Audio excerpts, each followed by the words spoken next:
اعوذ باللہ من الشیطان الرجیم بسم اللہ الرحمن الرحیم۔ السلام علیکم ورحمۃ اللہ وبرکاتہ۔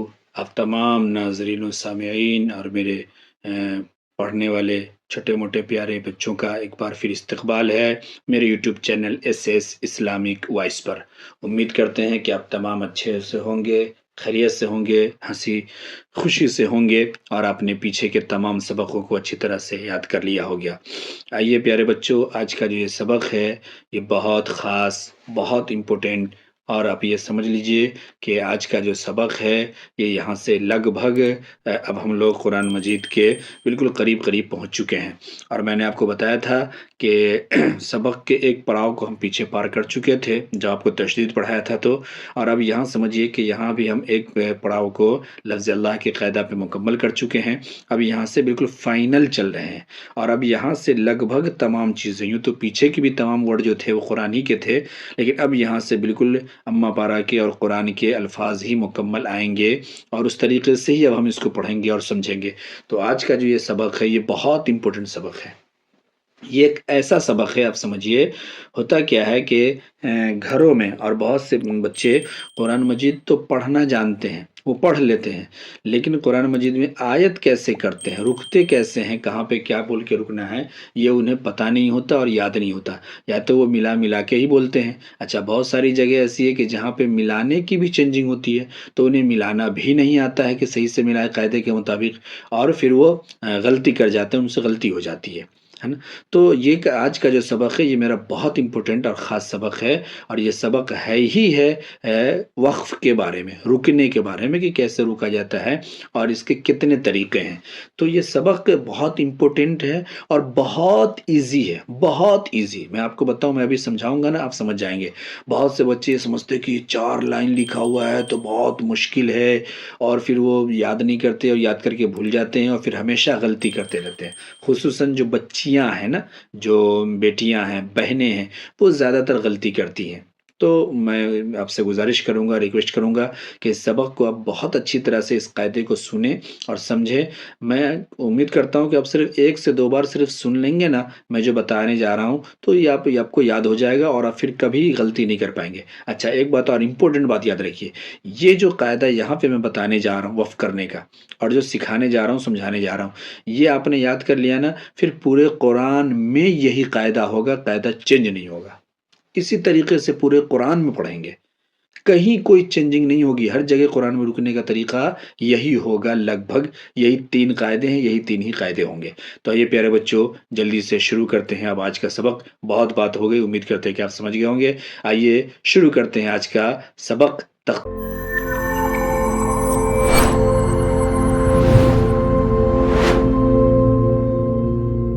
تختی نمبر 17، تختی نمبر 17، وقف کرنے کے قاعدے۔ وقف کرنے کے قاعدے کیا ہوتا ہے؟ وقف یہ سمجھا رہے ہیں خود ہی، یہاں دیکھیے۔ وقف کے معنی ٹھہرنا، ٹھہرنا، رکنا۔ وقف کے معنی ٹھہرنا، رکنا، یعنی قرآن مجید پڑھتے پڑھتے کس طرح ٹھہریں۔ اب پڑھ رہے ہیں تو کہاں رکنا ہے، کس طریقے سے رکنا ہے، یہ چیز ایک تو ابھی آخر میں ایک سبق اور آئے گا جس میں یہ بتایا گیا کہ کہاں کہاں رکنا ہے اور کہاں کہاں نہیں رکنا ہے، وہاں پہ پھر میں سمجھاؤں گا، میں آپ کو بتاؤں گا۔ یہاں پہ صرف یہ سمجھ لیجیے کہ رکنا کیسے ہے، یہ بتا رہے ہیں وہ کہ رکنا کیسے ہے، ٹھیک۔ وقف کے معنی ٹھہرنا، یعنی قرآن پاک پڑھتے پڑھتے کس طرح ٹھہرے، پڑھ رہے ہیں، اگر رکنا ہو تو کیسے رکیں گے، آیت آ رہی ہے تو کیسے آیت کریں گے، یہ بتا رہے ہیں۔ تو اس کے 3 قاعدے ہیں، ٹھیک۔ اب سمجھ لیجئے، پہلے تو یہ سمجھیے کہ آیت کیا چیز ہوتی ہے وہ بتا رہے ہیں۔ یہ گول نشان ہے، اس گول نشان کو وہ کہہ رہے ایسے، اس لیے میں کئی مرتبہ جب پڑھاتا ہوں نا تو بچے کو یہاں پہ یوں بنا کر کے لکھا کر کے دکھاتا ہوں ایسے، چونکہ وہ یہاں آگے لگا ہوا نہیں کتاب میں تو وہ سمجھ نہیں پاتے، تو اس کو یہیں پہ لگا دیتا ہوں میں ایسے، ہے نا۔ کہتے ہیں ایسے گول نشان کو آیت کہتے ہیں، کیا؟ جیسے یہ دیکھیے، دیکھ رہے ہیں گول نشان، یہ دیکھ رہے ہیں گول نشان، اور آگے بڑھیں گے آپ، یہ دیکھیے گول نشان، اور آگے بڑھیے، دیکھیے گول نشان، گول نشان، گول نشان۔ یہ تو ان کو کیا کہتے ہیں؟ آیت کہتے ہیں انہی کو۔ آئی بات سمجھ میں؟ کیا کہتے ہیں ان کو؟ آیت کہتے ہیں۔ تو پہلے قاعدے کو اچھی طرح دیکھ لیجئے، پھر ابھی نیچے بھی ہم پڑھیں گے اور آپ کو بتائیں گے۔ ایسے گول نشان کو آیت کہتے ہیں، یعنی رکنے کی جگہ کہتے ہیں، یہ سمجھ لیجئے۔ اب بتا رہے قاعدہ نمبر ایک کیا؟ نمبر ایک کو بہت اچھی طرح یاد کیجئے۔ نمبر ایک ہی صرف یاد کرنے کا ہے، نمبر دو اور نمبر تین تو بہت ایزی ہے، نمبر ایک ہی کو صرف سمجھنا ہے، اور یہ بھی کوئی مشکل نہیں ہے، بہت ایزی ہے، سمجھیے۔ دیکھیے نمبر ایک، زبر زیر پیش، زبر زیر پیش، دو زیر دو پیش، اس میں دو زبر نہیں ہے، صرف اتنا آپ کو یاد رکھنا ہے کہ دو زبر نہیں ہے۔ زبر زیر پیش سنگل والا تینوں، اور تنوین والے میں دو زیر دو پیش، دو زبر نہیں ہے، ٹھیک۔ پر وقف کرنا ہو، یعنی زبر زیر پیش دو زیر دو پیش پر وقف کرنا ہو تو آخری حرف پر جزم دے کر سانس توڑیں، آخری حرف پر جزم دے کر سانس توڑیں۔ یہ بھی آگے ہم سمجھائیں گے کیا ہوتا ہے۔ آخری حرف جیسے یہ گول نشان ہے اور یہاں آیت کریں گے تو یہ آخری حرف ہے، یہ آخری حرف ہے، تو یہاں پر جزم دے کر کے سانس توڑیں گے، یہ بات سمجھنی ہے۔ زبر زیر پیش دو زیر دو پیش پر رکنا ہو، وقف کرنا ہو، آیت کرنا ہو تو آخری حرف جو بھی ہوگا نا، اس آخری حرف پر جزم دے کر، یعنی اس آخری حرف کو ساکن بنا کر کے، ہے نا، جزم بنا کر کے سانس توڑیں گے۔ اسی کو وقف کہتے ہیں، اسی کو رکنا کہتے ہیں، سمجھ گئے؟ نمبر ایک قاعدہ۔ اب نمبر دو میں کیا؟ یہاں جو آپ نے چھوڑا تھا ایک چیز کو، کس کو؟ دو زبر کو، وہ قاعدہ ہے دو نمبر میں بس وہی ایک چیز ہے صرف۔ قاعدہ نمبر دو زبر پر وقف کرنا ہو، یعنی آیت کرنا ہو، رکنا ہو تو ایک زبر کے ساتھ الف پڑھا جاتا ہے، یعنی دو زبر تھا نا، تو دو زبر میں سے ایک زبر سائلنٹ ہو جائے گا، ایک زبر ہٹ جائے گا، ایک زبر کو پڑھیں گے اور الف کے ساتھ پڑھیں گے۔ آپ یہ بھی کہہ سکتے ہیں دو زبر میں سے ایک زبر الف سے بدل جائے گا اور ایک زبر پڑھا جائے گا، یہ بھی کہہ سکتے ہیں، ون چینج انٹو الف، یہ بھی کہہ سکتے ہیں آپ کہ ایک زبر جو ہے دو میں سے وہ الف بن جائے گا۔ کیسے؟ یہ مثال جہاں لکھی ہوئی ہے دیکھیے، جیسے احدن دو زبر ہے دال میں، احدن سے احدا، احدا، ٹھیک ہے۔ یہ بات اب میں آپ کو بتاؤں، تنوین جب آپ کو میں نے پڑھایا تھا تو میں نے کہا تھا کہ اب الف ساتھ میں بول بھی سکتے ہیں، نہیں بھی بول سکتے ہیں، لیکن سمجھ لیجئے کہ تنوین میں دو زبر کے ساتھ الف، ہے نا، ہر جگہ پر ہوتی ہے نا، الف آتی ہی ہر جگہ پہ، ہے نا۔ اگر الف جیسے ہو تو یہاں پہ وہ الف پھر بدل کر کے اپنی اصلی صورت پہ آ جاتی ہے، تو وہی دیکھیں دو زبر ہے، احدن سے احدا، ایک زبر پڑھا گیا اور الف کے ساتھ پڑھیں گے یعنی مدہ، احدا۔ آئی بات سمجھ میں؟ دو زبر پر رکنا ہو تو ایک زبر پڑھیں گے الف کے ساتھ، ہے نا، یا یہ بھی کہہ سکتے ہیں کہ ایک زبر پڑھیں گے اور ایک زبر کو الف بنا دیں گے۔ یہ میں کیوں کہہ رہا ہوں؟ کچھ جگہ ایسی بھی آئیں گی جہاں پہ یہ الف نہیں ہوگا، آخر میں الف نہیں لگی ہوئی ہوگی، تو آپ کیا کریں گے ایسی صورت میں؟ اسی زبر کو، ایک زبر کو الف بنا کر کے پڑھیں گے، اسی کو کہتے ہیں کہ الف کے ساتھ پڑھا جاتا ہے۔ الف کے ساتھ پڑھا جائے گا کیا؟ ایک زبر۔ آئی بات سمجھ میں؟ بہت ایزی۔ یہاں دیکھیے، جلدی دیکھیے، نمبر ایک، زبر زیر پیش دو زبر کو چھوڑ دینا ہے، دو زیر دو پیش پر وقف کرنا ہو تو آخری حرف پر جزم دے کر سانس توڑے، اسی کو وقف کہتے ہیں۔ اور دو زبر پر وقف کرنا ہو تو ایک زبر کے ساتھ الف پڑھا جاتا ہے، جیسے احدن سے احدا، یہ قاعدہ نمبر 2 ہو گیا۔ اور قاعدہ نمبر 3، اس میں بھی ایک ہی چیز ہے اور بہت ایزی ہے، کیا؟ گول تا، ہے نا۔ میں نے شروعات میں کیا پڑھایا تھا آپ کو؟ تا، یہاں دیکھیں لکھا ہے نا، اب لکھا ہے یہ گول تا یہ اصل میں کیا ہے؟ ہا کے اوپر دو نقطہ لگا تو یہ کیا؟ تا بن گئی، تو اس کو کیا بولتے ہیں؟ گولتا۔ اب یہ کہہ رہے ہیں کہ گول تا پر وقف کرنا ہو تو وہ ہے ساکینہ بن جاتی ہے۔ یہاں پر اعراب سے، حرکات سے کوئی مطلب نہیں ہے کہ 2 ہے 3 ہے، کون سا ہے، کیا ہے، کچھ مطلب نہیں ہے۔ اگر وہ تا ہے تو اس کو سمپلی جزم والی ہا بنا دیں گے، ٹھیک ہے ساکینہ بن جاتی ہے، جیسے جاریتن، تن سے جاریہ،